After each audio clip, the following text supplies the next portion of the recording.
आदाब, मैं हूं मुमताज़ आलम रिजवी और इस वक्त हमारे साथ मौजूद हैं सलमान खुर्शीद साहब, जो कि कांग्रेस के जनरल सेक्रेटरी हैं।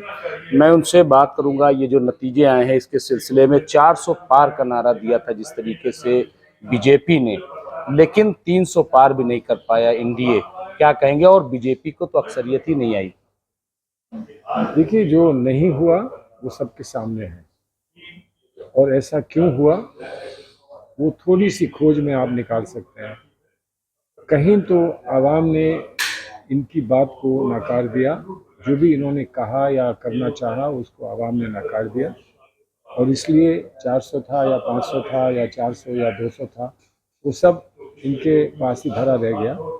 सच्ची बात यह है कि जो चुनाव जैसे ये लड़ रहे थे, वो चुनाव अगर इनको पूरा समर्थन दे देता तो ये कह सकते थे कि देखिए हमने समर्थन पाया है और इसलिए हमारी बात को अब आप कोई सवाल नहीं उठा सकते हमारी बात पे।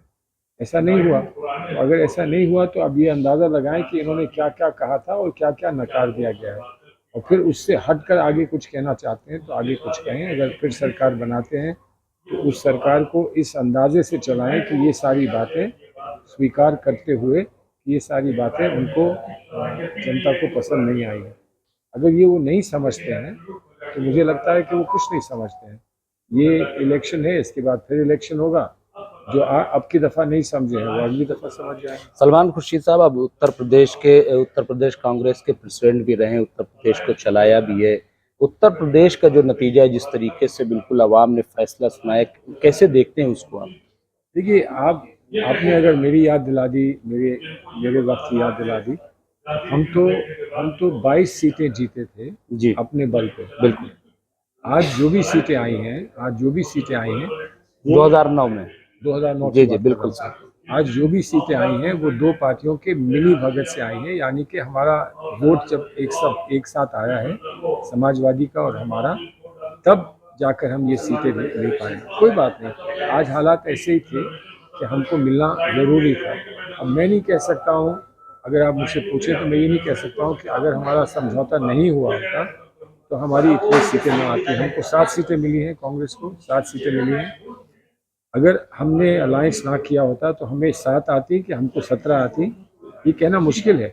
सच्ची बात यह है कि हमको ज़्यादा आ सकती थी, लेकिन हमने ये फैसला किया था कि जब तक समझौता नहीं होगा तो एक माहौल नहीं बनेगा, पूरे मुल्क में नहीं बनेगा। उत्तर प्रदेश में हम समझौते से लड़ रहे हैं। लेकिन सलमान खुर्शीद साहब, जिस सलमान खुर्शीद ने 2009 में 22 सीटें दिलाई प्रेसिडेंट रहते हुए, उसे टिकट तक नहीं दिया गया 2024 में। नहीं दिया गया तो कोई बात नहीं। इतनी बड़ी कुर्बानी अगर दी जा रही है हमारे मुल्क की बहबूदी के लिए और कॉन्स्टिट्यूशन को सुरक्षित रखने के लिए, अगर इतनी बड़ी कुर्बानी हम दे रहे हैं कि हज़ारों हमारे कार्यकर्ता जो सालों साल सियासत में अपनी एरिया रगड़ते हैं, उनको नहीं कुछ मिलता है, तो एक सलमान खुर्शीद को नहीं मिला तो क्या हुआ? कोई बात नहीं। मुसलमान खुल करके इस बार इंडिया अलायंस के साथ गया, बिल्कुल खुल करके। और जब एग्जिट पोल आया तो कई चैनलों ने तो कहा कि साहब कांग्रेस को मुबारक हो, क्योंकि वो मुस्लिम वोट चाहता था और मुस्लिम वोट उसे मिल गया। इस तरीके की मुबारकबाद चैनलों ने देनी शुरू की। तो ऐसे में जब इतना खुल करके मुस्लिम गया है तो कांग्रेस या जो इंडिया अलायंस, उनकी क्या जिम्मेदारी बनती है? हमारी जिम्मेदारी ये बनती है कि जो लोग हमारे साथ आए और बुरे वक्त में हमारे साथ आए, मुसलमान, दलित, पिछड़े, जो लोग भी हमारे साथ आए, और जब हम कहते हैं कि हमारे साथ आए तो अलायंस के साथ आए।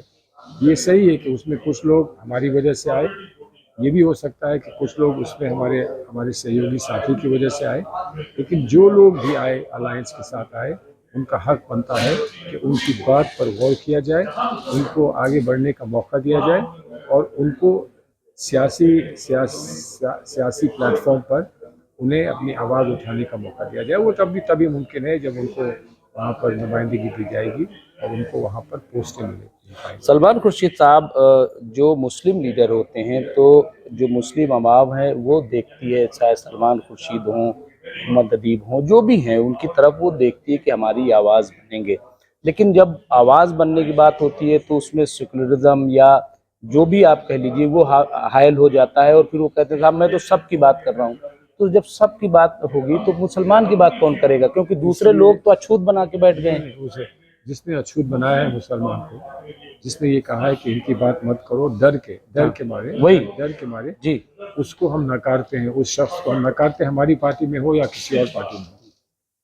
अगर कोई ये समझता है कि ये खामी सिर्फ कांग्रेस में रही है या कांग्रेस के कुछ लोगों में रही है, तो वो उसको ये समझना चाहिए कि ये खामी और पार्टियों में भी रही है। जिनको मुस्लिम ने वोट दिया, हमसे पहले वोट दिया, हमारे बाद वोट दिया, हमसे ज़्यादा वोट दिया, उनमें भी ये खामी रही। आज हमारा ये फैसला है कि कहीं भी वो खामी हो उसको दूर करना है, और हम कम से कम अपने लिए, अपनी पार्टी के लिए ये कह सकते हैं कि हमारा फ़र्ज़ बनता है कि मुस्लिम वोट हमें मिला है, हमारे साथियों को भी मिला है, दलित वोट हमको मिला है, हमारे साथियों को भी मिला है, पिछड़ा वोट हमको मिला है, साथियों को भी मिला है। इन सब को तरजीह देकर इन सब को हम नुमाइंदगी दें, और उसके बाद लोग फैसला करें कि हमने अपनी बात पर हम खरे उतरे कि नहीं।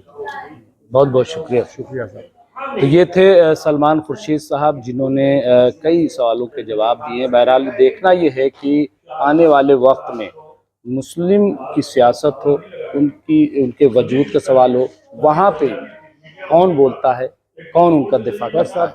बहुत बहुत शुक्रिया।